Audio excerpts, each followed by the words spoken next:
नमस्कार, स्वागत है आपका सरोकार में। मैं हूं अमृता राय। बीते दिनों फिर ये चर्चा जोर पकड़ी कि क्या कृषि से होने वाली आमदनी पर टैक्स लगना चाहिए। चर्चा के पक्ष में नीति आयोग के सदस्य विवेक देब्रॉय ने खुलकर अपना पक्ष रखा और भारत सरकार के मुख्य आर्थिक सलाहकार अरविंद सुब्रमण्यम भी उनकी दलीलों का समर्थन करते दिखे।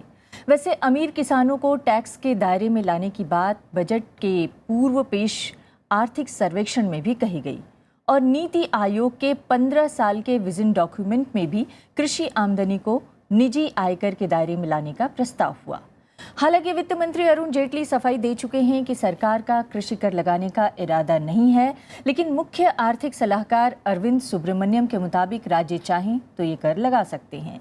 राज्य सूची की एंट्री 46 में कृषि आय पर टैक्स का जिक्र है, लेकिन मौजूदा बहस कृषि पर इनकम टैक्स को लेकर है, जो सिर्फ केंद्र के अधीन आता है। विवेक देब्रॉय का यह भी कहना है कि अगर देश में निजी आयकर दाताओं का दायरा बढ़ाना है तो देहाती इलाकों में कृषि से होने वाली आय पर इनकम टैक्स लगना ही चाहिए। सवाल है कि अगर देश में 300 से ज्यादा करदाता 1 करोड़ से ज्यादा की कृषि आय अर्जित करने वाले हैं और कंपनियां कृषि के नाम पर 215 करोड़ रुपए का सालाना मुनाफा कमा रही हैं, तो उन्हें टैक्स छूट क्यों मिलनी चाहिए। लेकिन जब देश में 50% से ज्यादा आबादी आजीविका के लिए खेती पर निर्भर है और बड़े पैमाने पर किसानों का पलायन हो रहा है, देवेंद्र शर्मा के मुताबिक हर दूसरे घंटे एक किसान आत्महत्या कर रहे हैं, ऐसे में किसानों को खत्म करने के इस प्रस्ताव का समर्थन कैसे किया जा सकता है। कुछ व्यवहारिक सवाल कृषि पैदावार की लागत और मुनाफे की गणना और किसान की परिभाषा को लेकर भी है। तो क्या ये भ्रम है कि भारत में किसान टैक्स नहीं देते? मुद्दे के पैरोकार और विरोधी दोनों से ही आज चर्चा करेंगे कि हकीकत क्या है और न्याय का रास्ता क्या हो सकता है।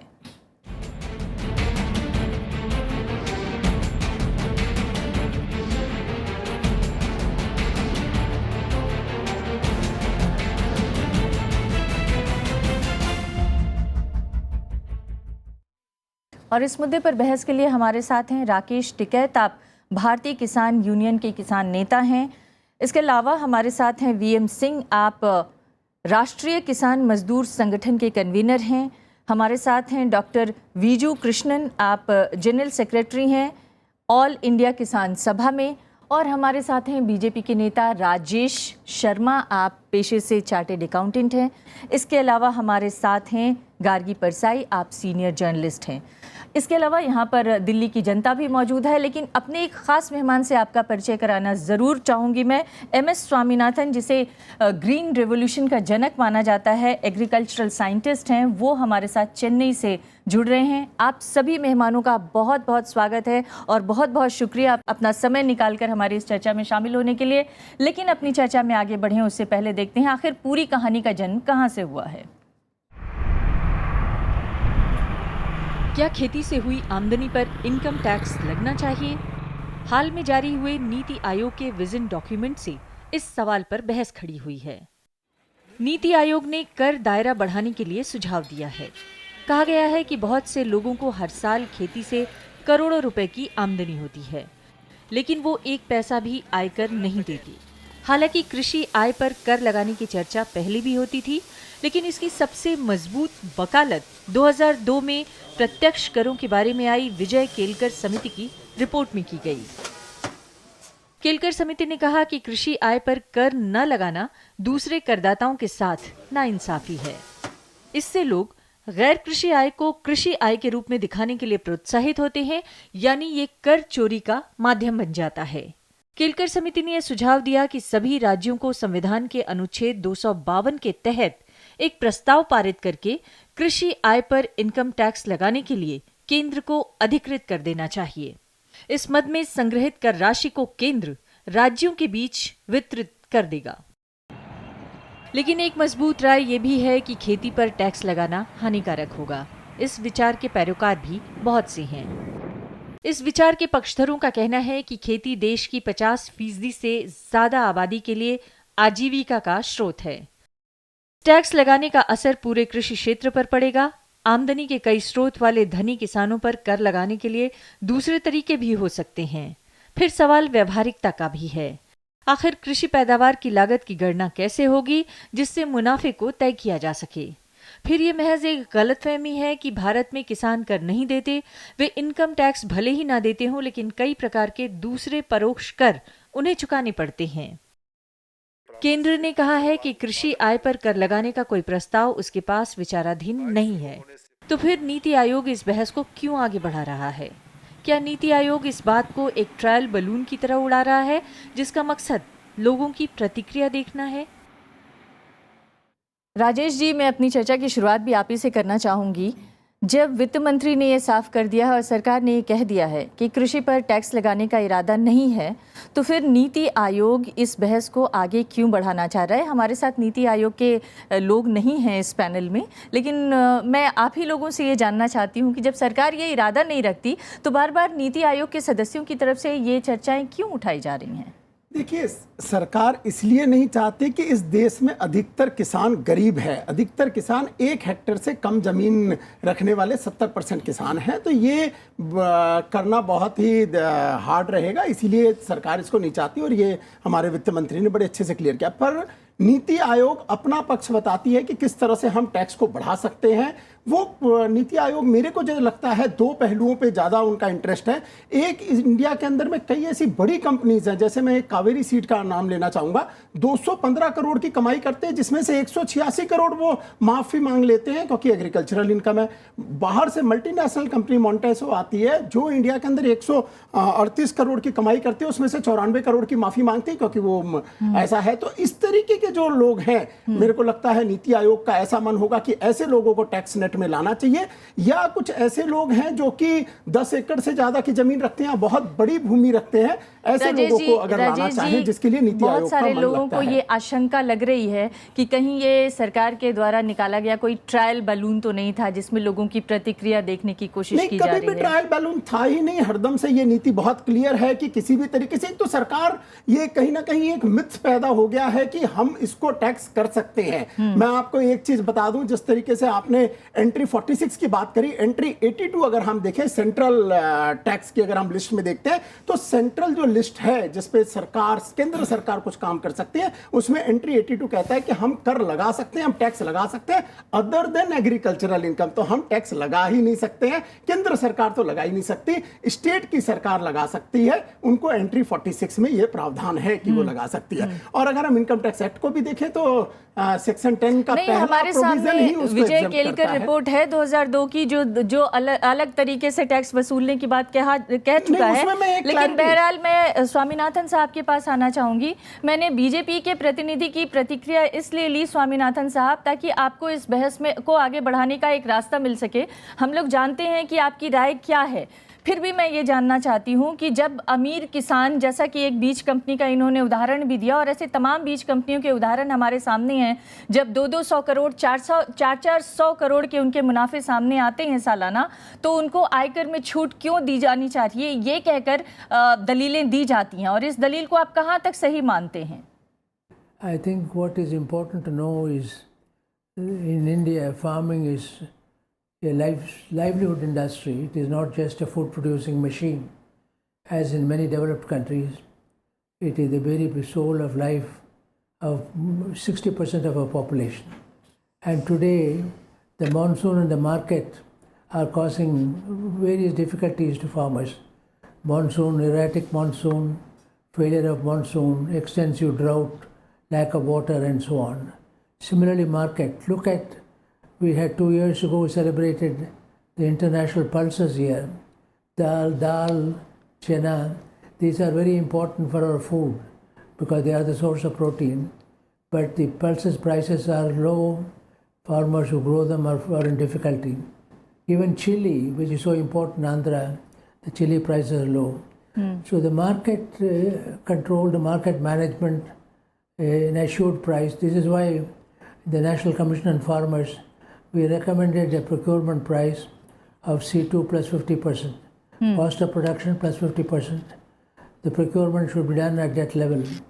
Unless we can ensure the viability, economic viability of farmers, the younger farmers will not go to farming, the children of farmers will not go to farming, and the country will be in great difficulty. So I would suggest that we should look at the problems of Indian farmers somewhat not in a global sense, जी। Of course, there are global products like tea or coffee or rubber, but most of the crops we grow for food are the lifeline of most of our farmers. So I लेकिन think we should Swaminathan go साहब, back I am to asking you again a national question, park. Sorry I am interrupting you. मैं ये जानना चाहती हूँ, जब seed companies की मुनाफे की का आकलन किया जाता है, जैसा कि अभी राजेश जी ने बोला, जब सीड कंपनियों के मुनाफे को देखा जाता है तो वो इतनी ज़्यादा हैं कि उसको छूट देने को लेकर बार बार सवाल उठाए जाते हैं। और आप कह रहे हैं कि केवल 50% किसान इस सेक्टर में है, लेकिन बहुत सारे ऐसे भी तो हैं जो जिनके पास बहुत ज़्यादा खेती की ज़मीन है और जिनको बहुत मुनाफा हो रहा है, उनको क्यों नहीं टैक्स के दायरे में आना चाहिए? So most of our farmers are very small farmers, holdings of 1 hectare and below, and many times without irrigation. Hardly 50% of our area is irrigated. The rest are rain-fed, depending upon the monsoon. The marketable surplus available to each farmer, small farmer, is very low, and there is no holding capacity also. They want to sell as soon as they harvest the crop. There are a number of difficulties, and these can be overcome only by ensuring reforms at the market level. And insurance, fortunately, our Prime Minister has introduced some changes in the insurance system, which will be more helpful to farmers, because until now the credit is not covered by insurance, with the result that if the monsoon fails, they are not able to repay the credit, and the demand for a loan waiver becomes very strong. Ji. So monsoon in the market, if you manage well, then farming will be all right. जी, अगर monsoon और market को ठीक से manage किया गया तो फिर ये फार्मिंग ठीक हो सकता है और धनी किसानों पर टैक्स लगाया जाना चाहिए। वीएम सिंह साहब, देखिए, पहली चीज़ तो ये है, स्वामीनाथन साहब ने तो पीड़ा बताई किसान की, कि किसान की पीड़ा आज क्या है। हकीकत यह है, अगर टैक्स पे वापस आते हैं हम, तो विरोधाभास देखने की बात है। प्रधानमंत्री हर मंच से कहते हैं कि किसान पीड़ा में है, दुखी है, इसकी आय जो है हमें 2022 तक दुगनी करनी है। पीड़ा में है, आय कम है तभी पीड़ा में है।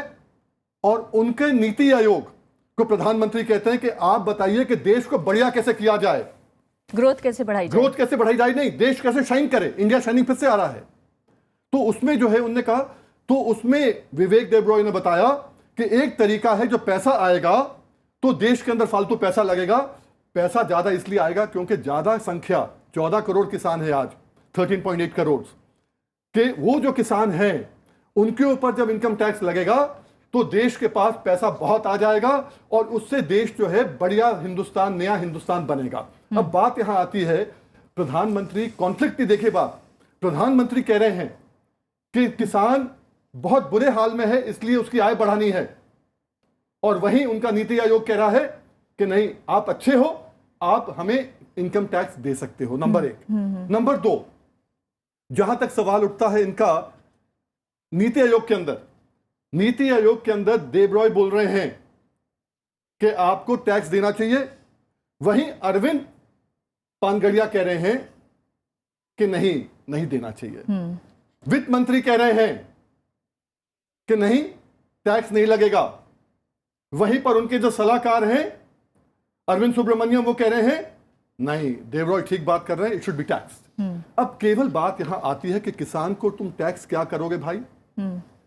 1 हेक्टेयर 2 हेक्टेयर की उसके पास भूमि है, उसके पास खाने के लिए नहीं है, क्रेडिट कार्ड पे आज जिंदा है। अगर किसान क्रेडिट कार्ड खत्म हो जाए तो आधे किसान के चूल्हे बुझ जाएंगे। लेकिन इनके पास तो कहने के लिए है कि सरकार लगाने ही नहीं जा रही है। पर बात यह है कि वीएम सिंह साहब के एक बयान से मैं इस सवाल को करना चाहती हूँ। उन्होंने कहा कि सरकार के एक मंत्री कुछ बोलते हैं लेकिन मुख्य आर्थिक सलाहकार कुछ बोलते हैं, नीति आयोग के एक सदस्य कुछ बोलते हैं, दूसरे सदस्य कुछ बोलते हैं, तो एक कॉन्फ्लिक्टिंग रिस्पांस देखने को मिल रहा है।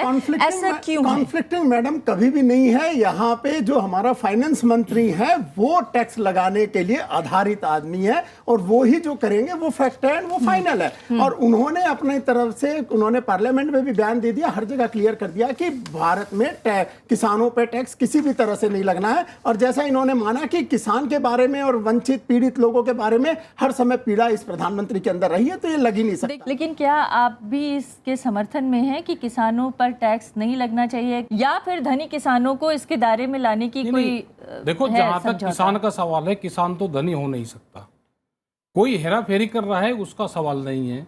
और रही जो बार बार हम भी चाहते हैं कि देश के किसान की आमदनी आप उस लेवल तक बढ़ा दो कि हम भी टैक्स दे सकें। आप करो तो जो नीति आयोग ने बात करी है उनसे हमारी बात करवा दो बैठा के, और अगर वो सुझाव मान लें तो हम टैक्स देंगे। सुझाव हमारा क्या है कि पहली बार देश में गेहूं की खरीद हुई 1967 में, भारत सरकार ने खरीद करी, 76 रुपये क्विंटल रेट था। जो मास्टर था उसकी सैलरी 70 रुपया थी, जिसकी सैलरी आज 40,000 रुपये है। उस टाइम पे हम 2,500 अव्वल भट्टे की ईंट 1 क्विंटल गेहूं से खरीद सकते थे, 8 बैग हम सीमेंट के ले सकते थे, 2.5 क्विंटल में 2 क्विंटल 70 किलो में 1 तोला हम सोना खरीद सकते थे। आज भी हमको दे दो 3 क्विंटल गेहूं में 1 तोला सोना दे दो, 10,000 रुपये क्विंटल हमारा भाव बढ़ेगा, हम टैक्स दे देंगे। दे दो हमको 10,000 रुपये क्विंटल गेहूं का रेट, हम 33% से टैक्स देंगे, 7,000 रुपये तो फिर भी बचेगा ना। लेकिन जो नीति आयोग जो बात करता है किसान लीडरों से, किसान के सवाल पे वो कभी बैठते नहीं इकट्ठे। हम तो चाहते हैं कि ये बहस शुरू हुई तो हमको भी 7,000 रुपये क्विंटल गेहूं का रेट मिलेगा। जो किसानों के ऊपर ये है कि किसान देश में कुछ नहीं करता, किसान का कर्जा माफ करवा दो, भाई हमको भी 7,000 रुपये दे दो, टैक्स काट के बहुत सारे इनके जैसे जो सीए लोग हैं उनको बड़ी मुश्किल होती है। वो कहते हैं कि किसान तो मर्सिडीज में घूमता है और ठेके पर किसानी करने के लिए किसी और को दे देता है और टैक्स भी बचाता है। कहाँ बचा रहा वो हमें बताओ तो कौन है? जो इस तरह के लोग हैं उनको पकड़ो। देखो, अगर किसी किसान ने अपनी जमीन बिक गई उसकी, तो जमीन बेच के तो अपने बालक को पढ़ा सकता है, जमीन में खेती करके वो सिर्फ डीजल का और उसका काम चला सकता है, वो स्कूटर भी नहीं चला सकता। खेती से तो हालात ही हैं। मैं भी खेती करता हूँ, मेरे ऊपर भी 6 लाख का कर्जा है, लेकिन खेती से आज कोई आमदनी नहीं है। वो किसान जिंदा है, वहां गांव में रह रहा है, वो सिर्फ रोटी खा लेता है। कोई उसका परिवार का बच्चा शहर में रहता है, उसके लिए वो आटा ले आता है, ये है और कुछ नहीं है। और जो यहाँ की एग्रीकल्चर है हिंदुस्तान की, वो कल्चर है, उसको डिस्टर्ब करोगे तो लोग पलायन करेंगे। आप बुंदेलखंड को नहीं, लेकिन हमारे पास पलायन की ऐसी तमाम खबरें अक्सर आती रहती हैं। आप बुंदेलखंड से करो ना, बुंदेलखंड से करीब 20 लाख लोगों ने प्लान करा है। आप नहीं रोकोगे, कहाँ होंगे वे? शहरों में आएंगे, स्लम बढ़ेंगे। अगर खेती में आमदनी होती तो लोग वहीं रहते। मैं एक चीज जरूर ऐड करूंगा, टैक्स एडमिनिस्ट्रेशन रिफॉर्म रिपोर्ट जो आई थी, जो कांग्रेस गवर्नमेंट ने करी थी 2014 में, उसकी रिपोर्ट आई, उसने भी ये कहा था कि आपको किसानों को लगाना चाहिए। पर हम इस चीज के पूरे विरोध है कि हमको किसानों को नहीं लगाना चाहिए। और जैसा भाई साहब टिकैत साहब ने कहा कि 96% किसान, अगर हम रिपोर्ट देख लें तो 96% किसान आज भी बहुत ज्यादा कमाई नहीं कर रहे हैं। तो सिर्फ 4% जो किसान हैं, जिनको हम मानते हैं कि अगर रिपोर्ट के हिसाब से वो 83,000 करोड़ जिस कंपनी की आपने सीड कंपनी की उसकी बात करी, वो तो व्यापार कर रहे हैं, वो किसान कहाँ हैं? वो व्यापार कर रहे हैं, उनके लिए जरूर ऐसा सोचा जाना चाहिए। उनके एक और चीज सोचनी चाहिए कि सस्ता सीड वो जरूर प्रोवाइड करें, इसके लिए उनके प्रॉफिट पे कैप लग सकता है, वो एक और। लेकिन मैं एक और सवाल पूछना चाहती हूँ बीजू आपसे कि जब किसानों के माइग्रेशन की चर्चाएं हैं और सालाना सैकड़ों की तादाद में, हजारों की तादाद में किसान माइग्रेट कर रहे हैं, ऐसी तमाम रिपोर्ट्स आए दिन सामने आ रही हैं। इसके अलावा ये भी कहा जा रहा है और आंकड़े बताते हैं कि हर घंटे 2 किसान आत्महत्या कर रहे हैं। अब तक 10 लाख किसानों की आत्महत्या की खबर आ चुकी है। ऐसे में क्या टैक्स का बोझ डालना किसानों पर उचित होगा? ये सबसे पहले नीति आयोग जिस संदर्भ में इस चीज पर बात कर रहे हैं, कितना दूर है जमीनी हकीकतों से, वो बताता है। आज देश में किसान बहुत गहरा संकट में है। हर दिन लगभग 52 किसान खुदकुशी करने में मजबूर है। देश में बहुत बड़ा इलाका सूखाग्रस्त है। तमिलनाडु का हम सभी देखें, 140 साल में इस तरीके का एक सूखा तमिलनाडु में नहीं हुआ। इस संदर्भ में नीति आयोग इस डिबेट को छेड़ा है। आज उनको बात करना था कैसे स्वामीनाथन कमीशन जो रेकमेंड किया था कि उत्पादन के खर्च पर कम से कम 50% जोड़ के न्यूनतम समर्थन मूल्य होगा, जो मोदी जी और बीजेपी चुनाव से पहले बोले थे पर उससे पीछे हटे, उसको कैसे लागू करे, ये होना चाहिए। किस तरीके से ये पलायन रोका जा सकता है जो नरेगा है, महात्मा गांधी मतलब आप ये कह रहे हैं कि अगर सरकार ये इरादा जता रही है कि कर हम टैक्स नहीं लगाने जा रहे हैं, कर नहीं लगाने जा रहे हैं, तो भी सरकार उस दिशा में आगे नहीं बढ़ रही है जिससे किसानों की भलाई हो सके, जो उसने वादे किए थे। आप स्वामीनाथन जी ने एक्सेप्ट किया अभी इंश्योरेंस की बात, अभी इंश्योरेंस की, कि इंश्योरेंस के लिए इस सरकार ने बहुत ही अच्छा कदम उठाया है। ये अभी स्वामीनाथन जी ने बोलना चाहूंगा उस पर, अगर इंश्योरेंस की बात करेंगे तो इंश्योरेंस हम बता देंगे क्या हो रहा है। कंपनियों का कहना है कि प्रीमियम एक साल में प्रीमियम 23,000 करोड़ है। क्लेम्स आए थे पिछले साल 4,200 करोड़ के और सेटल किया था 700 करोड़ का। तो कितना ये मुनाफा कहाँ गया, किन कंपनियों को ये मुनाफा मिला? ये बेसिकली मैं स्वामीनाथन जी की बात को कवर कर रहा हूं। अभी स्वामीनाथन जी ने ऐसा कहा था, और अगर हम किसी तरह एग्रीकल्चर के बारे में हैं तो हम सबसे ज्यादा वो जानते हैं, हम सब कोई बड़े कैटेगरी कह सकते हैं। अंग्रेजी में कहा था, सुन लीजिए, उन्होंने कहा था prime minister has gone in the right direction of insurance. तो ये नहीं कहा था कि उनकी पॉलिसी ठीक है, उन्हें सर्टिफिकेट नहीं दिया था। आप उसको अपने पे मत गुमराह करें उसको। उनकी नीति अच्छी है, पर वो नीति जिस दिशा में आगे बढ़ रही है, मैं पूछ ही लेती हूँ स्वामीनाथन साहब, क्या आप इस बात के सपोर्ट में है कि जो गवर्नमेंट अब नीतियां चला रही है, जो पॉलिसी बना रही है किसानों के लिए, खास तौर से जो लोन वेवर की पॉलिसी हो या फिर इंश्योरेंस की पॉलिसी हो, इस पर आपको लगता है कि सरकार सही दिशा में आगे जा रही है और ये ठीक है? Policies are there, large number of policies are there, including the commission I chaired. But they are all there, they are announced, and then very little is done. Let me also add one very important point to this question about taxing farmers. Nearly 60% of the farm work is done by women. Mahila Kisan ke liye kuch program nahi. Mahila Kisans are suffering because they can't get Kisan credit card since they don't have patta to land. Even the wives of people who have committed suicide, farmers, they are not able to get control of their land because they don't have patta, and the Kisan credit card is not given without the patta.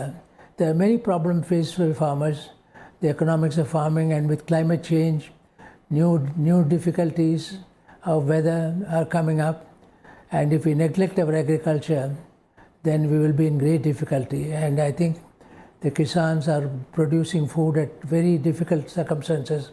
तो किसानों को किस तरह के संघर्ष करने पड़ रहे हैं, ये स्वामीनाथन साहब बता रहे हैं, लेकिन सरकार की नीतियों के पक्ष में ही है ये कहना मुश्किल है। बहरहाल मैं गार्गी आपके पास आना चाहती हूँ। एक और आंकड़ा बताता है कि 2003-04 में जो एनएसएसओ ने अपने आंकड़े दिए थे, उसमें 2,115 रुपये औसत आय किसानों की बताई गई। कुछ प्रतिदिन की अगर औसत आय देखें तो कुछ जगहों पर 7, कुछ जगहों पर 14 रुपए की प्रतिदिन औसत आय है। ऐसी स्थिति में क्या किसान टैक्स लगाने की हालत में, टैक्स देने की हालत में होगा अगर सरकार या विवेक देब्रॉय जैसे कोई आर्थिक विशेषज्ञ इसकी वकालत करी? तो एक तो मैं ये कहना चाहूँगी कि एक तरफ वित्त मंत्री कुछ कह रहे हैं और प्लानिंग नीति आयोग के लोग, तो ये एक तरह से ऐसा लगता है कि they are testing the waters, देख रहे हैं कि पानी में उतरा जाए तो क्या होगा क्या नहीं होगा। जैसे आपने एक डिबेट कर दी आज, ऐसे डिबेट छिड़ी और लोग करेंगे तो ये कहीं ना कहीं तूल पकड़ेगी ये बात। दूसरा, जहाँ किसानों को टैक्स करने की बात है,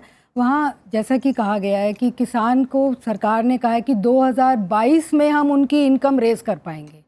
दूसरा, किसान 60% किसान जो है वो इस पे वर्षा के ऊपर आधारित है, उसकी खेती नष्ट होती है। हमने देखा आज भी 7-8 जो स्टेट्स हैं उनमें कई डिस्ट्रिक्ट्स ड्राउट की चपेट में हैं, कंसिस्टेंटली हो रहे हैं। और किसान का इसके कारण जो है, किसान को आप कॉम्पनसेशन दे रहे हैं, आपने वो स्कीम लाई है उसमें भी कई अनोमलीज हैं स्कीम में।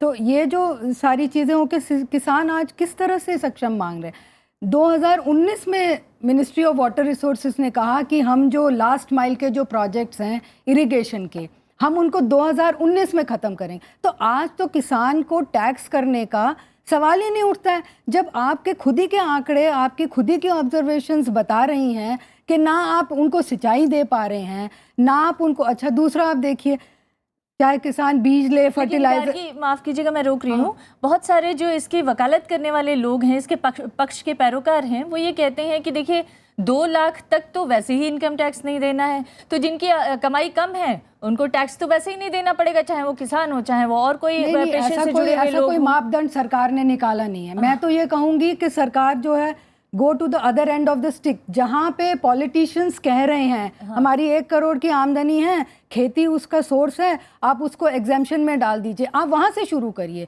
आप उनको पकड़िए कि वो कौन लोग हैं और पीछे उनको ट्रेस बैक करिए कि कौन सी खेती कर रहे हैं, क्या उन्होंने बेनामी लैंड खरीद रखा है, क्या वो खुद खेती कर रहे हैं, क्या उनकी आय कैसे हो रही है। ये वो बड़े लोग हैं या तो एग्री बिजनेसेस हैं या जैसा कहा गया कि मॉन्सेंटो है, सिंजेंटा है, पेप्सिको है, सीड बनाने की कंपनियां कहती हैं आपने, बट देन वो कोई सीड्स जो हैं वो किसान की भलाई के लिए नहीं ग्रो कर रहे हैं, वो कमर्शियलाइजेशन के लिए ग्रो कर रहे हैं। और हर इसको अलग अलग कैसे किया जाएगा, इसकी इनको बिल्कुल definition अलग, कैसे वो तय तो की आपके जाएगी? आप टैक्स रिटर्न से आप देख सकते हैं ना कौन किस तरह की टैक्स भर रहा है और किस तरह की एग्जेम्पशन मांग रहा है, किस तरह की रियायत मांग रहा है सरकार से, ये दिखा के कि हमारे मतलब आप ये कह रही हैं कि अगर धनी किसानों पर टैक्स लगाना है, मैं धनी शब्द तो नहीं यूज करा, तो वो मैं धनी शब्द नहीं यूज करा, मैं एग्री बिजनेसेस कह रही हूँ और मैं ये जो मल्टीनेशनल कंपनीज कह रही हूँ। हो सकता है फार्म हाउसेस वगैरह के कुछ लोग हों जिन्होंने R&D वगैरह का फायदा उठाया हो, करा, एक्सपोर्टर्स जो हैं, बड़े एक्सपोर्टर्स हैं, उनकी मैं बात कर रही हूँ। पर आप देखिए ना, पॉलिटिशियंस भी जो रियायत मांग रहे हैं, आप उनको पकड़िए। भैया आप 1-1 करोड़ की इनकम दिखा के आप कैसे एग्जेम्पशन मांग रहे हो, उनको आप टैक्स नेट में लाना चाहते हैं तो आप लाइए, पर छोटा किसान 85% हमारे फार्मर्स छोटे अगर वो हैं। टैक्स नेट में लाना चाहते हैं तो क्या उसका तरीका होना चाहिए? अगर मान लीजिए जो एग्री बिजनेस में लगे हुए लोग हैं वो इस नीति का फायदा उठा ले रहे हैं, तो उसको कैसे ले आया जाना चाहिए? और जो ये मुख्य आर्थिक सलाहकार की तरफ से ये सवाल उठाया गया है या कहा गया है कि क्यों ना स्टेट गवर्नमेंट्स के अधीन जो अधिकार हैं टैक्सेस लगाने के, वो उसको इस्तेमाल किया जाए और उसके जरिए टैक्स वसूला जाए। बिजनेसेस का बात है जो इतना करोड़ों में मुनाफा कमा रहे, उन पर टैक्स लगाने का शायद कोई विरोध ना करे। और उसके अलावा उनका जो जैसे बीज बेचते हैं जिससे मुनाफा कमाते हैं, उसका दाम बांधने में ये सरकार क्यों कुछ काम नहीं कर रहे? टैक्स एक हो सकता, दाम बांधिए, दाम जितना मर्जी वो दाम लगा रहे। जो बीटी कॉटन वाला आप देखिए जो मेगा फूड पार्क्स वगैरह में है, उसमें 10-10 साल की रियायत दी हुई है, टैक्स एग्जेम्पशन दिया जाता है कंपनियों को आने के लिए। कहाँ मुकाबला है इनका और उन किसानों का जो मर रहे हैं, आजीविका ही कमा पा रहे हैं, लाइवलीहुड, जैसे डॉक्टर स्वामीनाथन ने कहा। जी, एक और बहस है कि जब हमारे देश में कॉर्पोरेट्स को इतने सारे टैक्स छूट दिए जाते हैं तो किसानों को के ऊपर टैक्स का दबाव क्यों लगाया जा रहा है? दूसरा, वायदा कारोबार 100 करोड़ रुपए का होता है मगर उस पर किसी तरह का ट्रांजैक्शन टैक्स नहीं है, तो इस किसानों के ऊपर इस तरह के दबाव क्यों डाले जा रहे हैं? इसके पीछे असल में मंशा क्या हो सकती है? इस पर बातचीत करेंगे। एक ब्रेक के लिए रुकते हैं, ब्रेक के बाद लौटेंगे।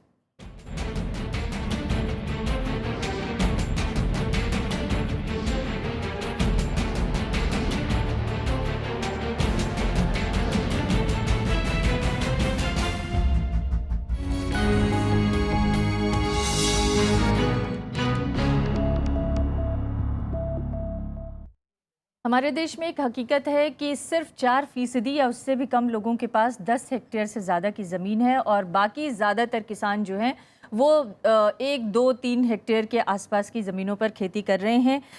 बहुत सारे लोगों का सुझाव है VM सिंह साहब कि अगर आपको टैक्स लगाना ही है तो आप जिनके पास 10 हेक्टेयर या उससे ज़्यादा की ज़मीन है वैसे किसानों को आप टैक्स के दायरे में ले आएँ। आप लोगों का क्या मानना है, ये सही कदम होगा? देखिए, जो आप बता रहे हैं उसके ऊपर मैं आता हूँ, पर मैं वही कहता हूँ बहुत अफसोस की बात है कृषि प्रधान देश के अंदर जहाँ किसान मर रहा है, आत्महत्या कर रहा है, बच्चे पलायन कर रहे हैं, वहां से खेती से बाहर निकल रहे हैं, नौकरियां नहीं मिल रही हैं, उनको बढ़ावा देने के बदले, प्रोत्साहन देने के बदले आप उनको डिस्करेज कर रहे हो आज कि यार हो सकता है कि तुमने पैसा कमा लिया तो टैक्स लग जाएगा, वापस मत जाना बिल्कुल वहां पर। लेकिन इसके पीछे मकसद क्या हो मकसद सकता यही है आज। हाँ। आज किसान एक मुद्दा बन चुका है, वोट बैंक बन चुका है, उसका किसी को देखना नहीं है क्योंकि उसके घर में कोई 2 रोटी आ रही है नहीं आ रही है, उनको बेवकूफ बनाते रहो, कोई ना कोई मुद्दा उछालते रहो। मुझे बताइए, नीति आयोग किसका है?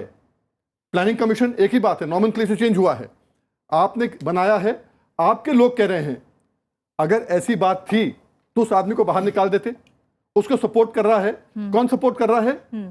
फाइनेंस मिनिस्ट्री क्या से सपोर्ट कर रहा है? केवल कहना कि प्रधानमंत्री ने नहीं कहा, अरे हम उसके अंदर हमारे मन में शंका तो पड़ गई है कि कल को हो सकता है, ये आज नहीं हो कल को तो हो सकता है। ये क्यों कर रहे हैं आप? और दूसरी चीज जो आपने बात कही कॉर्पोरेट वालों की, 4% भी जो बात करते हैं ना हम, यहां सीलिंग लिमिट है।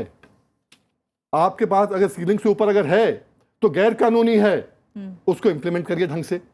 और जहां तक सवाल उठता है, आपने जो कहा लोगों ने करोड़ों रुपए दिखाए हैं, ये सही है। अरुण जेटली ने जब कहा था हाउस के अंदर 2016 के अंदर, उसके बाद इनकम टैक्स नोटिस गए 2000 लोगों के पास। जब मैं खुद अपने लिए गया, क्योंकि आपको एग्रीकल्चर इनकम भी अगर होती है, पूरी 100% मेरी एग्रीकल्चर इनकम है, पर हमको जो है फाइल करने पड़ते हैं अपने रिटर्न्स, तो गाड़ी है, फला है, एक्सेट्रा। जब मैं वहां गया, मुझसे कहता है आपने जमीन की तो इनकम बहुत दिखाई है, बहुत कम दिखाई है, हमारे यहाँ तो 1-1 करोड़ रुपए एकड़ दिखाते हैं। मैंने कहा भैया एक काम कर लो, तुम 50,000 रुपए एकड़ के हिसाब से हमें दिलवा दो, तुम जो चाहे लिखते रहो। उन्होंने कहा कि आज दिल्ली के अंदर फार्म हाउसेस के अंदर 2-2 करोड़ 3-3 करोड़ रुपए लोग दिखा रहे हैं 1-1 एकड़ से। अब उन लोगों को पकड़ते क्यों नहीं है? 2000 नोटिस दिए, आज तक क्या हो गया? जो कॉर्पोरेट्स आ रहे हैं आज हजारों एकड़ जमीन लेने की बात कर रहे हैं, उनसे बचने की जरूरत है। जो किसान, जो धरती माता का जो बेटा है, जो खून पसीने से उगारा है, उसको तंग करने का काम नहीं है, उनसे बचना है तो कानून नया बनाओ। किसान के ऊपर तलवार मत रखो कि आज की तारीख के अंदर तुम्हारे पे भी इनकम टैक्स लग सकता है, तो बच्चे वहां बिल्कुल जो आना भी चाहें बिल्कुल छोड़ दें खेती को। क्या आपको भी ये डर लग रहा है कि जो यंग जनरेशन है जो खेती किसानी में आना चाहती है, अगर इस तरह के कोई प्रपोजल होंगे तो वो खेती किसानी से नहीं, दूर वो हो तो जाएगी? छोड़ रहा जी पूर्ण रूप से। हाँ। खेती किसानी पूर्ण रूप से छोड़ रहा है और इसके आने वाले बहुत भयंकर परिणाम होंगे। हम पूर्ण रूप से, इतना बड़ा हमारा देश है, कितना अनाज हम बाहर के देशों पर निर्भर हम होंगे, और जो ये पल्सेस के किसी भी चीज के रेट बढ़ रहे हैं, ये जिस तरह से अनकंट्रोल हो रहे हैं, ये इसी का परिणाम है कि जो ट्रेडिशनल हमारी खेती थी उससे हम परंपरागत खेती से हम छोड़कर शहरों की तरफ प्लान कर रहे हैं। एक तो खाने पीने की चीजों के दाम बढ़ रहे हैं, लेकिन दूसरी तरफ किसानों को उसका मूल्य नहीं मिल रहा है। कई आज किसान, आलू का हालात आलू के लगा लो, किसान कह रहे हैं कि हम आलू उसका उगाना छोड़ देंगे। 1 रुपया, मिर्ची के किसान 1 कह रुपया रहे हैं किलो। कि 20,000 की मिर्ची अगर 2,000 किलो हम मिलेगी ये तो चाहते हम हैं कैसे कि जो खेती ये बहस करेंगे? हो रही, ये बहस उस तक जाए, जो नीति आयोग है, ये बहस वहां तक जाए, उनके लोग जरूर बैठे किसानों के बीच में, और एक इस पे नेशनल एग्रीकल्चर पॉलिसी देश में बने। हमने प्रधानमंत्री जी को चिट्ठी लिखी, हमने कहा कि इस पे 25 साल की एग्रीकल्चर पॉलिसी बने देश में। उसमें 18 जो मिनिस्ट्री होगी वो एक जगह आएगी। विदेश मंत्रालय, दालों का रेट बढ़ा, विदेश मंत्रालय बाहर से दालें मंगा लेंगे। यहाँ से 500 किलोमीटर दूर है ललितपुर, 22 रुपए किलो उनका उड़द बिकता है, दिल्ली में बिकता है 200 रुपया किलो। उन किसान की क्या गलती है? आप यहाँ से छोड़ के जाओ तो बाहर, किसान को 1 रुपए का फायदा नहीं हो रहा। उस पर टैक्सेस की लगा के और बात कर रहे हैं। जो उसके नौजवान खेती को सीख रहा है या करना चाहता है, आज वो वहां से पूर्ण रूप से प्लान कर चुका है। जी और बड़ा स्वामीनाथन साहब, ये जैसे हमें एक चीज और बता दूं, जैसे उत्तर प्रदेश है और जगह है, वहां पे सीलिंग एक्ट है, 12.5 एकड़ से ज्यादा जमीन है ही नहीं, तो टैक्स किस चीज पर लगाओगे आप? जो स्वामीनाथन जी ने कहा है। नहीं, हम देख रहे हैं आप सब लोगों का अपना एक्सपीरियंस और तमाम दूसरी एजेंसीज की रिपोर्ट सामने है। इसके बावजूद इस तरह के प्रपोजल क्यों सामने आ रहे हैं? मैं इसीलिए ये चर्चा करना चाह रही थी। फॉर्म है ना हमारे पास में। मैं MS स्वामीनाथन साहब के पास जाना चाहती हूँ। एग्रीकल्चर पॉलिसी को लेकर अभी भी किसानों के अंदर एक दुविधा है। सरकार कहती है कि हम किसानों की मदद करना चाहते हैं, हम चाहते हैं कि उसकी आमदनी दोगुनी हो जाए और जो भी उसके नुकसान हो रहे हैं उसकी भरपाई होगी, लेकिन किसान आज और ज़्यादा त्रस्त है, त्राही कर रहा है। आज भी उस सुसाइड के केसेस लगातार बढ़ते जा रहे हैं। ऐसे में लॉन्ग टर्म एग्रीकल्चरल पॉलिसी क्या होनी चाहिए? Problem is the policy is not a unified policy. It doesn't look at all the problems of collection, of conservation, cultivation, consumption, and commerce. All of them have to be looked at in a much more integrated way. But let me say about taxation of kisans, a majority are small farmers, uncertain income, and is going to be enormous amount of harassment to a very large number of people in the country, and the final income will be very low. Therefore, I think those who understand the problems of kisans they are also our respected citizens of the country, and the fact that their problems are usually put under the carpet and not looked at holistically is our problem. We try to look at the problems of the farmers in their totality in the report of the Farmers Commission. But as I said earlier, it is 10 years since the report was submitted, but very few ideas have found place in the policy. So may I say, if agriculture goes wrong, nothing else will go right in our country. This is the history of pre-independent India, clearly shows that if agriculture is not right, nothing will go right. And I would say the time has come for us to utilize the unfortunate circumstances. Today there is an agrarian crisis, the farmers are in distress, and they come, and what they will do, they can only point out what their problems are. राजनीतिक इच्छा शक्ति दिखाए ये जो बड़े कंपनियां हैं, जो बहुराष्ट्रीय कंपनियां बीज और खाद ये बेच के जो मुनाफे कमा रहे, उन पर टैक्स हो, उनका दाम बांध दे। वो व्यापारी हैं, वो किसान व्यापारी नहीं है, जरूर किसान का नाम उनको नहीं देना चाहिए। वो किसान है ही नहीं, वो ना किसान अब ये है। परिभाषा बदलना चाहते हैं कि परिभाषा उनको कैसे कैसी होनी चाहिए ताकि किसान उन लोगों जो- को अलग किया ये जा तो बोला सके है जो देवराज ने किसान कि के नाम पर corporates व्यापार फायदा कर उठाते रहे हैं, हम उसको हैं, जो खेती it के is नाम not पर good. व्यापार कर रहे हैं उनको कैसे किसान देखो की बीज परिभाषा से बेचने अलग किया वाली जाए। कंपनी किसान नहीं हो सकती। जी। नहीं हो सकती। सब बीज खरीदने वाले मैं ये किसान। सवाल जी। उठा तो रही आप हूँ। ऐसे करिए ना, जो डीजल बेचता है, जो पेट्रोल पंप वाला है, किसान को बेचता है, वो भी किसान हो गया। नहीं नहीं, मैं ये कह रही ये क्या हूँ logic जैसे है? कह रहे हैं कि बीज वाले खाद वालों को आप कहें कि आप अपना बढ़ा दीजिए, उसमें एक डर ये है कि वो प्रोडक्ट्स के थ्रू अपना जो है उसको किसान को पास ऑन करेंगे। ऐसा नहीं है कि किसान टैक्स नहीं देता है, बीज खरीदता है उस पर भी टैक्स वैट कुछ तो लगता ही है, फर्टिलाइजर पे भी चुंगी लगता ही देता है, है। डीजल पे लगता है, फर्टिलाइजर पे लगता है, तेल लेते हैं, खाद लेते हैं, सब पे लगता है। जो देश के टैक्सेस हैं वो सारे टैक्सेस देके ही वो इनपुट किसान के पास आता है। उसके बाद भी आप देखिए कि किसान को ना पूरा उसको मिनिमम सपोर्ट प्राइस मिल रहा है, ना उसको इतनी इनकम मिल रही कि वो जो क्रेडिट लेता है वो दे दे। पिछले 2016 के साल में 2015 के बजाय ज़्यादा सुइसाइड्स हुए हैं, और वो जो स्टेट्स हैं, कुछ नए स्टेट्स ऐड ऑन हुए हैं उन सुइसाइड्स में। ये एक बहुत महत्वपूर्ण चीज़ है जिससे आप निगाह हटा नहीं सकते हैं। आप, मैंने कहा ना, देश तैयार ही नहीं है इस बात के लिए, जब सरकार खुद कह रही कि 19 में इरिगेशन देंगे, वो भी पूरे देश को नहीं, और 2022 में हम इनकम रेज करेंगे। उसके लिए कोई खास स्टेप्स लिए हों सरकार ने, ऐसे नज़र तो नहीं आ रहे हैं। आपने आप क्रेडिट देते जाओ, 9 लाख करोड़ क्रेडिट दे दो, वापस कैसे करेगा किसान? उसका जरिया तो बनाओ उसको। जैसे स्वामीनाथन जी ने कहा, ना मार्केट है, ना कुछ है, ना उसको कॉस्ट मिल रही है, और एक किसान अकेला नहीं है, उसका पूरा परिवार है। जी। अगर इन्होंने पे कमीशन, एक और तर्क दिए जाते हैं कि अगर वृद्धि बढ़ानी है, जीडीपी ग्रोथ रेट बढ़ानी है, या अगर विकास करना है और ज़्यादा आमदनी सरकार की बढ़ानी है, तो उसके और तरीके हो सकते हैं। जैसे कॉर्पोरेट टैक्स में जो करीब 5 से 6 लाख करोड़ का छूट है, टैक्स फॉरगॉन की बात कही जाती है, टैक्स holidays वायदा जो है। कारोबार जो 100 लाख करोड़ का है उस पर एकदम 1% क्या 0.001% के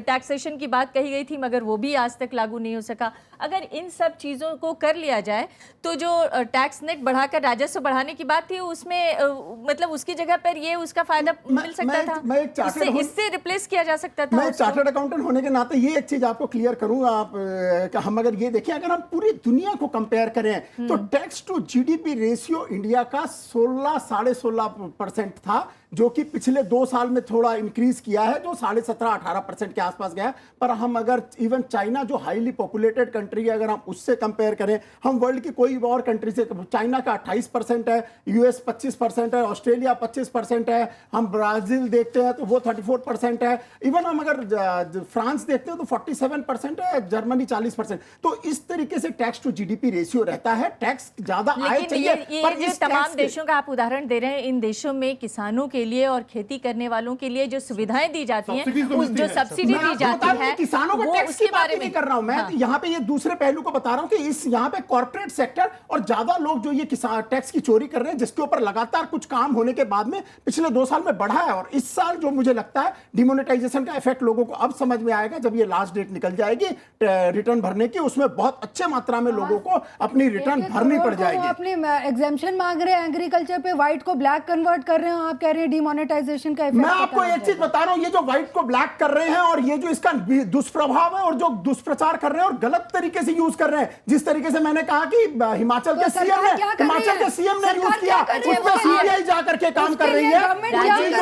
आप बताएं ऐसी सारी चीजों उसके लिए गवर्नमेंट क्या कर रही है? बहुत लोगों को नहीं कर रहा कोई बलि यही चीज बता रहा हूँ कि कोई बलि नहीं कर रहा। अभी अभी आपने कहा कि गरीब किसान की बात ही नहीं करी, हम आगे चलते हैं। फाइनेंस मिनिस्टर ने बड़ा क्लियर कहा कि टैक्स लग ही नहीं सकता। नहीं, गरीब किसान का बात तो जरूर हो रही है। गरीब किसान को टैक्स करने की बात किसी ने भी नहीं करी। गरीब किसान का टैक्स करने की कभी बात नहीं हुई, ना होगी। भारतीय जनता पार्टी और इंडिया गरीब किसान का हित में तो आपका कहना है कि 4% से टैक्स बढ़ जाएगा? किसान की बात पहले कॉर्पोरेट की बात करें, आप फिर उसका किसान का नाम मत लो। आप सवाल पूछिए। मेरा सवाल राजेश सर से है। सर, जैसे कि टैक्स के ऊपर बात हो रही है, तो टैक्स तो किसान भी पे करते हैं, जैसे कि प्रत्यक्ष कर और अप्रत्यक्ष कर होता है। तो अप्रत्यक्ष कर तो हर एक व्यक्ति तय करता है, और जो प्रत्यक्ष कर लगाया जाता है डायरेक्ट टैक्स, वो टैक्स इनकम के ऊपर बेस होता है। तो क्या किसानों की इनकम जो है सालाना निश्चित होती है? अगर होती है तो कितना उनसे टैक्स लिया जाना प्रतिशत? उस आधार पर सरकार ने क्या सुविधाएं की है या क्या नीतियां बनाई हैं? मैं बस आपसे यही जानना चाहता हूँ। मैं एक चीज क्लियर करूंगा, ये अभी तक कहीं पे भी आया नहीं कि अभी 7-8 ऐसे स्टेट हैं जहां कुछ कुछ एग्रीकल्चर के काम पे आज भी टैक्स लगता है। जो चीज आप लोगों को मैं बताना चाहूंगा कि अगर हम कुछ स्टेट देखें तो बिहार में 1939 में ये एक्ट पास हुआ था, जिसमें कि आसाम और बिहार में 1939 से टैक्स लगता है कुछ चीजों पे। आसाम में टी स्टेट्स पे टैक्स लगता है। वैसे ही अगर हम कुछ और स्टेट देखें, बंगाल में 44 से लगता है, उड़ीसा में 47 से लगता है, 55 से। हाँ, तो मैं ये कह रहा हूँ कि कुछ कुछ चीजों के ऊपर में वैसे 7-8 स्टेट है जहां कुछ चीजों पे उन्होंने स्टेट ने पास किया था। आज के दिन सेंट्रल गवर्नमेंट इस चीज में बड़ी क्लैरिटी के साथ कहती है कि कोई आप जो कहते हो ये मानसून के ऊपर इफेक्ट करता है किसान के पास में। आज इंडिया के अंदर 96% किसान ऐसे नहीं है जो बहुत ही ज्यादा रईस वाली कैटेगरी में आ सकते हैं, तो इसलिए उनके ऊपर टैक्स लगना ही नहीं चाहिए। इस गवर्नमेंट का ये बड़े क्लैरिटी से मानने की बात है, और इसमें कभी भी टैक्स लगे। हाँ, टैक्स ने वो तो आपने बता दिया कि आपने बता दिया कि बहुत क्लैरिटी है, लेकिन आपने साथ साथ ये भी बताया कि आसाम में, बिहार में, बंगाल में और कुछ 7-8 ऐसे स्टेट्स हैं जहां पर टैक्स लगते हैं, लेकिन वो कैश क्रॉप पे लगते हैं। 1961 के पहले के एक्ट्स हैं। सेंट्रल एक्ट आया 1961 में जी, तो ऑब्वियसली जो है सेंट्रल एक्ट प्रिवेल करेगा फाइनली। वैसे मैं बताऊं 1991 में भी केरला में जब प्लांटेशन हुआ था, उस प्लांटेशन के बाद डिफरेंट थिंग। प्लांटेशन के ऊपर इट्स अ डिफरेंट थिंग। अगला सवाल ले लेते हैं। सर, मेरा सवाल राजेश सर से एक छोटा सा सवाल है कि आपको नहीं लगता कि किसानों के हवाले से जो बड़ी बड़ी जो सीड कंपनियां उनको आप लोग सुरक्षित कर रहे हैं? यही चीज तो देबरॉय जी ने किसानों के हवाले से जो कंपनियां फायदा उठाती है, ये वर्ड भी यूज किया है। आप देबरॉय जी का समझ ले, पढ़ ले क्या लिखा उन्होंने, ये नहीं लिखा उन्होंने। नहीं, अगर आप वैसे देखें तो टैक्स रिफॉर्म कमेटी 2014 ने भी कहा कि भी कहीं ना कहीं ये जो कॉर्पोरेट्स हैं इनको फायदा नहीं लेना चाहिए, और इसके लिए डेफिनेटली सरकार सोच करके इसका तो रास्ता निकालना ही पड़ेगा सरकार को, और निकालेगी भी। 100% मैं आपको कहता हूं कि निकालेगी। इसमें क्या रास्ता हो सकता है? क्या हम उसमें लिमिट कर सकते हैं कि सीट को लिमिट के अंदर में, जैसे इन्होंने अभी कृष्णन जी ने कहा। मैं ये पूछ रही हूँ, सरकार के अंदर क्या कोई ऐसा विचार चल रहा है कि कैसे इस तरह के लोगों को उस टैक्स नेट के दायरे में लाया जाए और गरीब किसानों को बाहर किया जाए? कोई ऐसा विचार चल रहा है ना? पैसे वाले किसानों का भी कोई नहीं चल रहा है। कॉर्पोरेट के मामले में मुझे ऐसा लगता है कि सरकार सोचेगी, और कॉर्पोरेट जो इसका फायदा, गलत फायदा उठा रहे हैं, वो टैक्स नेट में आएंगे ही आएंगे, क्योंकि टैक्स नेट को बढ़ाने के बारे में जिस तरह से नीति आयोग अपने वक्तव्य दे रहा है, इसका रिप्लाई थोड़ा मैं ऐड ऑन करना चाहूंगा। राकेश जी बैठे हैं, राकेश जी हैं, मैं हूं यहां। हमारे 2 बड़े संगठन है उत्तर प्रदेश में। आज हम आपकी मदद करते हैं, दोनों के दोनों संगठन, किसान पूरे के पूरे मिलके। जितने कॉर्पोरेट चोरी कर रहे हैं हम आपके वहां, जितना टैक्स चोरी कर रहे हैं, हम मदद करने को तैयार हैं। क्या आप लेने को तैयार हो मदद? डेफिनेटली कॉर्पोरेट्स को हम तो सीधा राकेश, उसमें कॉर्पोरेट दिक्कत टैक्स क्या है? नेट में आएंगे ही आएंगे नहीं। ये चीजें हैं क्यों कि नहीं ला रहे हो? कॉर्पोरेट को तो किसान के लाना ऊपर है। आप ये 60 किसान साल बता से रहे हो। जो इस देश के अंदर में 70 साल से जो सरकारें रही है उन्होंने कभी भी कॉर्पोरेट्स की ये चीज सोची नहीं है, जिसकी लेकिन अब अभी की रिपोर्ट्स में आ हालत तो रही ये है कि अब की रिपोर्ट्स में आ रही है। अब ये कॉर्पोरेट चीज 30% टैक्स नहीं देते हैं, उनको टैक्स फॉरगॉन हो जाता है 2.5 लाख करोड़, 3.25 लाख करोड़ का, 5 से 6 लाख करोड़ का एनपीए ये है। डाटा मैंने खुद दिया आपको, इस कारण से बताया कि इन चीजों के बारे में अब ये चर्चा है और ये सरकार की मंशा, नीति, नेतृत्व और नियत तीनों चीजें इस सरकार के साथ है, तो ये करेगी। जी, मैं आपको ये अगला चीज सवाल ले लेती हूँ।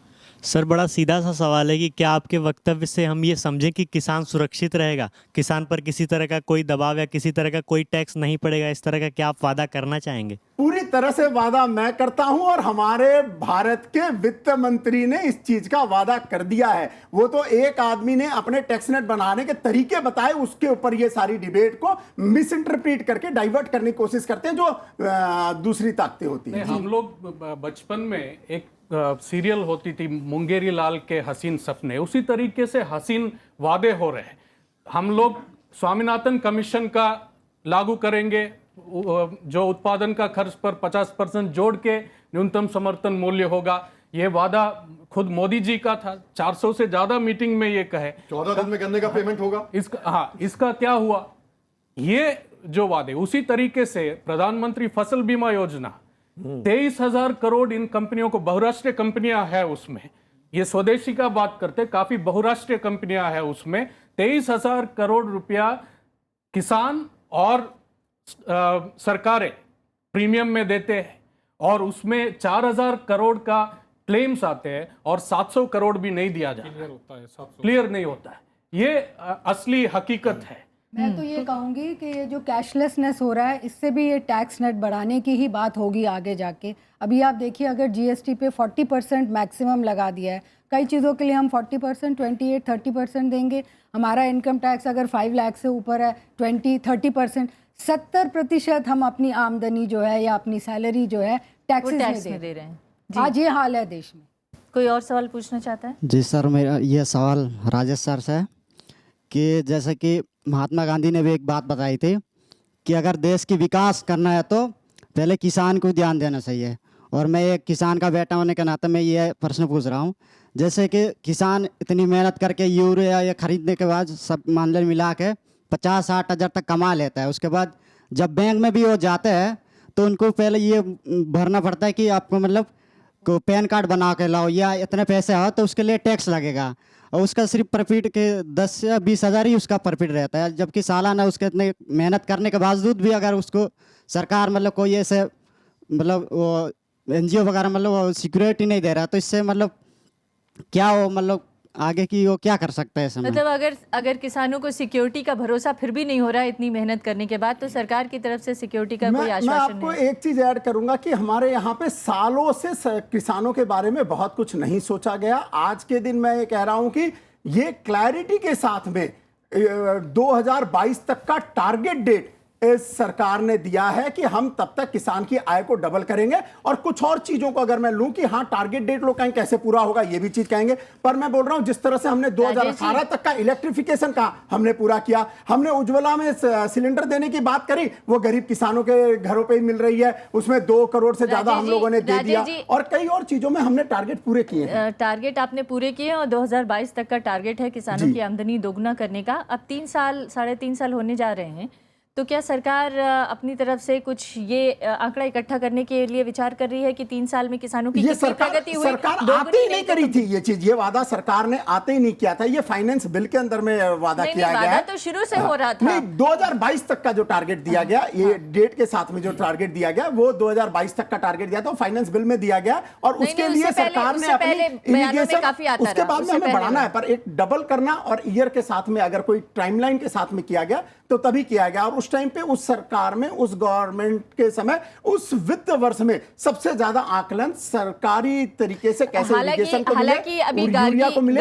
जैसे नीम कोटेड यूरिया, इस तरीके की अलग अलग चीजों का जो फायदा लोगों को पहुंचना। बहुत बड़े पैमाने पर एग्रीकल्चरल रिपोर्टिंग करती रही हैं और मैं मानती हूं कि वो जो आंकड़े दे रही हैं वो सही दे रही हैं, और उनके मुताबिक 2015 के मुकाबले 2016 में किसानों की आत्महत्या के आंकड़े बढ़े हैं। नए राज्य उसमें जुड़े हैं जहां पर हत्या की शिकायतें आ रही हैं।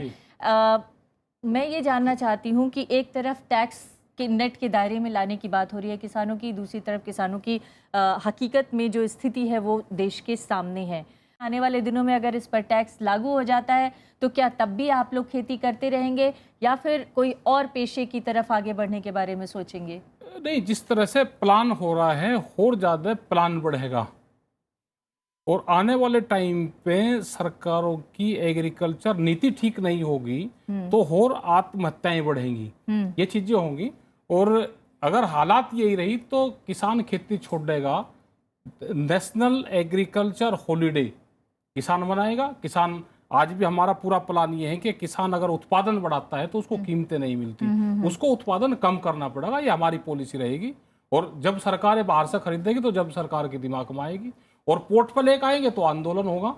जैसे चिन्नी को हमने रोक के आए उत्तर प्रदेश, बिहार, स्टेटों में, आज इसी तरह से फिर हम रोकेंगे जब तक किसानों को फसलों के दाम नहीं मिलेंगे, बुआई से पहले दाम तय नहीं होंगे, किसान संगठनों के साथ में बैठकर सरकारें बातचीत नहीं करेगी, उनके साथ में टॉक नहीं करेगी और पूरी एक पॉलिसी नहीं बनाएगी।